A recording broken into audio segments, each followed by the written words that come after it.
اور کوئی کام یا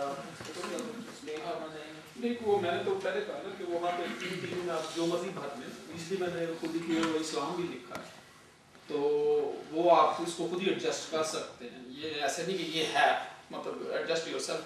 جہاں تک آپ نے نقل کی بات کی، نقل کا مجھے کہیں بھی نکال دیں وہ کسی کی نقل کرو. آپ میں سے کوئی اور؟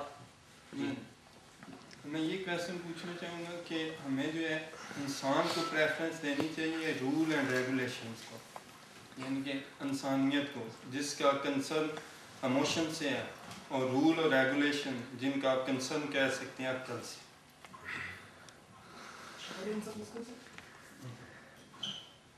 رول کس لیے بنائے جاتے ہیں؟ صرف انسانیت کے لیے. مطلب مذہب کس لیے کریٹ کیا گیا ہے؟ صرف انسانیت کے لیے. مفتی صاحب اسلام کا ٹاپک بھی انسانیت ہے. میں شاید سوال سمجھا نہیں آپ کا. دوبارہ میرا کہنے کا مطلب یہ ہے کہ سپوز کریں کہ ہم کسی جیسے اپارٹمنٹس میں رہتے ہیں، تو کوئی ہم رول اور ریگولیشن بنا لیتے ہیں اپارٹمنٹ کے. اگر کوئی بندہ اسے فالو نہیں کرتا، سپوز کرتے ہیں، ٹھیک ہے، ہم اس سے اگر امپوز کرتے ہیں آپ انہیں فالو کرو، ٹھیک ہے، وہ تو عقل پہ آ جائے گا نا اس چیز کا. اگر ہم جذباتی ہو جاتے ہیں، چلے کوئی بات نہیں، ٹھیک ہے، وہ ہو جاتا ہے کہ بندہ انسانیت پہ کہ اس کے جذبات کو ٹھیس نہ پہنچے. میرا کہنے کا مطلب یہ ہے، یہ پوچھنے کا مطلب یہ ہے کہ ہمیں کس چیز کو پریفرنس دینی چاہیے؟ رولز کو، وہ جو ریگولیشن ہم نے بنائے ہیں ان پہ عمل کروانا چاہیے، یا اس کے جذبات کو بھی مد نظر رکھنا؟ خرابی یہی پیدا ہوتی ہے جب ہم کمپرومائز کر لیتے ہیں. میرے خیال سے رولز، پھر وہی رولز اینڈ ریگولیشن جو ہیں، اسی لیے وہ رولز اینڈ ریگولیشن کہلاتے ہیں کہ یو ہیو ٹو فالو. اس میں جو ہے، اس میں اگر آپ جذبات پہ جائیں گے، جو کہ شاید ہماری سوسائٹی میں یہی ہوتا ہے، شاید خرابی کی یہی وجہ ہے کہ ہم اچھا چلو یار چھوڑو یار، اچھا چلو یار اس میں کر دیں کوئی بات نہیں یار، اس کا دل مجرور نہ ہو جائے، لیکن اس کی جو قیمت ساری سوسائٹی اور ملک پے کر رہا ہے، وہ اس کو آپ دیکھیں کہاں جا رہا ہے. لہٰذا رولس اینڈ ریگولیشن یہ نہیں ہے کہ وہ اسٹرکٹلی وہی خوف سے نہیں، یہ ٹیچنگ پہ آ جاتا ہے، لرننگ پہ آ جاتا ہے چائلڈہڈ سے، کہ آپ کو خوف سے رولس کو، آپ کو یہ بتا دیا جائے کہ یہ رولز اور ریگولیشن سب کے لیے اچھے ہیں، تو آپ اس کو بریک کریں گے نہیں. تو لہٰذا یہی ہے کہ rules and regulation should go. اس کے بعد وہ ظاہر بھائی کے ساتھ آئے گا. جی، میرا نام عمران حاکم ہے، اور میں چھوٹا سا کمنٹ دینا چاہوں گا شیر اعظم صاحب کی بات کا. میں نے جیسے کہ پوائنٹ نوٹ کیا ہے، شیر بھائی نے بات کی، باقی تو بہت اچھی انہوں نے مطلب جو ان کا ٹاپک تھا return to the right values, اس میں ایک چیز میں تھوڑا سا یہ کرنا چاہوں گا کہ شیر بھائی کی بات سے یہ کہہ کے میں نے کیا ہے کہ میں نے کہا کہ ہم نام کے مسلمان ہیں، اور ایک ٹائم یہ بھی یوز کی تھی کہ بعض اوقات مطلب یہ جو لوگ ہیں، مطلب ہم تھرڈ ورلڈ کنٹریز کے علاوہ جو بات کرتے ہیں، جو اس وقت ہیں، وہ کسی جگہ پہ ہم سے جا کے بہتر ہو جاتے ہیں. تو میں اس میں یہ کمنٹ کرنا چاہوں گا کہ بنیادی طور پر اسلام میں داخل ہونا اور پھر اس پہ عمل پیرا ہونا، یہ مذہب جو ہے وہ ایک تو مطلب انسان کی اپنی ذات تک ہوتا ہے، اور دوسری بات کہ اگر return to the right values کی بات کی جائے تو اس میں ہم ایک چیز جو عموماً فارگیٹ کر دیتے ہیں اور اسی وجہ سے ہم پیچھے ہیں، وہ ہے حقوق العباد. حقوق اللہ کا تو بہت ہمارے جو شیخ اور مشائخ حضرات سارے اس پہ زور دیتے ہیں، حقوق العباد پہ زور نہیں دیا جاتا. اسی کی وجہ سے میں اس کی مثال بھی دینا چاہوں گا کہ اگر ہم ایک میٹرکس بناتے ہیں، اس میں 3-4 لوگوں کا تجزیہ کرتے ہیں. ایک وہ شخص ہے جو نماز بھی پڑھتا ہے اور حقوق العباد بھی پورے ادا کرتا ہے، وہ شخص بہت اچھا ہے، ہم اس کو مثال دے دیں کہ یہ فرشتوں کی ہے. اور اس کے بعد ایک ایسا شخص ہے جو کہ نماز نہیں پڑھتا لیکن وہ حقوق العباد جو ہے اس کا پورا خیال رکھتا ہے. تو میرے خیال میں وہ ایک ایسے شخص سے بہتر ہے جو کہ حقوق العباد کا خیال نہیں رکھتا اور نماز پڑھتا ہے. تو بنیادی طور پر یہ ہے کہ اسلام میں داخل ہونا اور پھر اس پہ عمل کرنا. منافقت جو آتی ہے اس میں ایک اعتقادی منافقت ہے اور ایک جو ہے وہ عملی منافقت ہے. ایک بندہ مسلمان ہو گیا اور وہ بعض بشری کمزوریاں ہیں اس کی، وہ نماز نہیں ادا کرتا باقی حقوق العباد کا خیال کرتا ہے، وہ بشری کمزوری کی وجہ سے وہ عملی منافقت کے دائرے میں ضرور آئے گا، لیکن وہ کبھی بھی اس شخص سے کم تر نہیں ہو سکتا جو کہ اعتقادی منافق ہے، جس نے یا تو اسلام کا لبادہ اوڑھا ہوا ہے یا وہ اسلام میں داخل ہی نہیں ہے۔ تو میرے خیال میں یہ بات جو ہے اس پہ جیسے میں نہیں کہنا چاہتا، ابن انشاء نے بھی کہا تھا کہ آج کل اسلام میں داخلہ منع ہے، تو یہ بات میں نہیں کروں گا کہ یہ جو بات ہے کہ عیب ہے، اس پہ میں ایک شعر بھی سنانا چاہوں گا کہ عیب ہے تلاشی جستجو دوسروں کے عیب کی، کون ہے کتنا پارسا یہ باتیں ہیں غیب کی۔ تو میرے خیال میں اس پہ صرف یہ کمنٹ دینا چاہوں گا کہ نام کا مسلمان ہونا بھی اسلام میں داخل نہ ہونے سے بہت زیادہ بہتر ہے۔ اب اگر تو جہاں تک نام کا مسلمان ہے اس کو امپروو کیا جا سکتا ہے، ہم جو ہے اس کو رائٹ ویلیوز کی طرف جب جائیں گے تو ہمارا فوکس جو ہوگا وہ اگر ہم یہ کریں گے کہ ہم نے حقوق العباد کا خیال رکھتے ہوئے اپنی سوسائٹی میں یہ چیز پھیلانی ہے، تو پھر انشاءاللہ العزیز جب ہر بندے کے پرسنل میٹر آئے گا تو پھر وہ جو اس کا ڈائریکٹ اللہ کے ساتھ رابطہ ہے، حقوق اللہ ہے، وہ خود بخود بہتر ہوتے جائیں گے اور پھر ایک بہتر سوسائٹی کو بنا سکتے ہیں۔ ہاں جی، میں صرف وہ بھی قرآن آیت کا ہی حوالہ دوں گا۔ آپ نے حقوق اللہ پہ حقوق العباد کو فوقیت دے دی ہے، یعنی آپ کے اس سے مجھے جو اندازہ ہوا مے بی آئی رانگ، لیکن مجھے یہی لگا۔ اس میں اس کا حوالہ دوں گا ایک آیت کا کہ جس میں اللہ تعالیٰ کہتے ہیں، اور اس میں پھر آپ کو حقوق العباد کی ان لوگوں کی امپورٹنس کا بھی پتہ ہوگا، باقی لوگوں کو تو آپ ذہن میں پھر لے آئیں گے بھی نہیں نا۔ کہتے ہیں کہ آیت 24-26 میں سورۃ توبہ میں اللہ تعالیٰ فرماتے ہیں کہ کہہ دو کہ اگر تمہارے باپ اور بیٹے اور بھائی اور عورتیں اور خاندان کے آدمی اور مال جو تم کماتے ہو اور تجارت جس کے بند ہونے سے ڈرتے ہو اور مکانات جن کو پسند کرتے ہو، خدا اور اس کے رسول سے اور خدا کی راہ میں جہاد کرنے سے تمہیں زیادہ عزیز ہوں تو ٹھہرے رہو یہاں تک کہ خدا اپنا حکم عذاب بھیجے، اور خدا نافرمان لوگوں کو ہدایت نہیں دیا کرتا۔ میرا خیال ہے کہ اس میں بہت کلیئرلی مینشنڈ ہے کہ آپ حقوق اللہ کو بہت زیادہ امپورٹنس دیں گے۔ حقوق العباد میں سب سے زیادہ جو امپورٹنٹ بیٹے، بھائی، عورتیں اور خاندان، سب سے زیادہ حقوق العباد کے کیس میں بہت زیادہ ان کی بات کی گئی ہے قرآن میں بھی اور ہر جگہ پہ۔ تو اگر اس آیت سے آپ اندازہ لگا لیں گے سب پہ فوقیت دے دی ہے حقوق العباد، حقوق اللہ کو۔ یہ چیز میں اس لیے زیادہ اس کے ساتھ واضح الفاظ میں کہہ رہا ہوں کہ یہ میں نے کئی جگہوں پہ لوگوں سے سنا ہے کہ فلانا بندہ مر رہا ہے تو آپ نماز پڑھیں گے کہ نہیں، بندے کو ہاسپٹل لے کے جائیں گے؟ اللہ تعالیٰ بہتر سمجھتے ہیں یا آپ انسان عقل سے کام لے رہے ہیں اور انسان کی زندگی آپ کو بہت عزیز ہو گئی اور اللہ تعالیٰ نے کہا ہے کہ ہر حالت میں نماز پڑھو گے؟ اس کا مطلب یہ ہوا کہ حقوق اللہ کی امپورٹنس حقوق العباد کے مقابلے میں زیادہ ہے۔ ہاں جی، ساتھ بھائی اس کے بعد یہ وہ بات کرنا چاہتا بھائی نے ایک بڑی اچھی بات ہے اس کی رولز اینڈ ریگولیشنس کی اپارٹمنٹ کے حوالے سے۔ اس میں یہ کہ رولز اینڈ ریگولیشنز میرے خیال میں بنائے ہی عوام کی بہتری کے لیے جاتے ہیں۔ اگر 7-8 بندوں نے بیٹھ کے کنسنسس کیا ہے ایک بات کے اوپر، ایک فیصلہ کیا ہے کہ ہاں یہ وہ چیزیں ہیں جن سے ہمارا سب کا فائدہ ہے، تو اس میں پھر کوئی ایکسیپشنز نہیں آنی چاہیے بیچ میں۔ جیسے ہماری سوسائٹی کے اندر ایک وی آئی پی کلچر کا بھی ایک وہ سلسلہ آ جاتا ہے کہ بیچ میں باقی کچھ لوگوں کے لیے تو کچھ اور رولز ہوتے ہیں اور کچھ اور لوگوں کے لیے کچھ اور رولز ہوتے ہیں، تو یہ چیز نہیں ہونی چاہیے۔ اگر 7-8 بندے ایک اپارٹمنٹ میں ہیں انہوں نے ایک فیصلے کیے ہیں کہ ہاں جی یہ ہیں ہمارے قانون اور قواعد ہیں جو جسے ہم چلیں گے، تو پھر سب کو اسی کے حساب سے چلنا چاہیے۔ میں کہنا چاہوں گا کہ سب سے پہلے تو ہم تمام لوگوں کو یہ جو احساس محرومی کا شکار ہے وہ کمپلیکس کا، اس سے ہمیں باہر آنا چاہیے۔ یہاں پر ہم جتنے لوگ موجود ہیں ان میں سے ہو سکتا ہے ہم بحیثیت قوم یا بحیثیت پاکستانی، بحیثیت اسلام مسلمان جو ہے وہ ہم احساس محرومی کا کمپلیکس کا شکار نہ ہوں، یعنی ہم اپنی اس آئیڈینٹی پہ ہو سکتا ہے شرمندہ نہ ہوں۔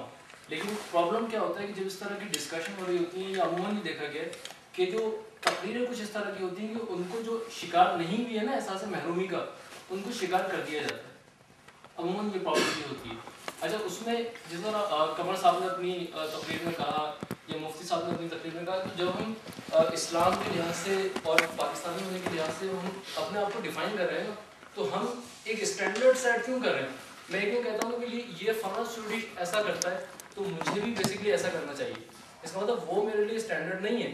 تو سب سے پہلے تو ہمیں ڈیفائن کرتے ہوئے یہ بتانا چاہیے کہ ہمارے لیے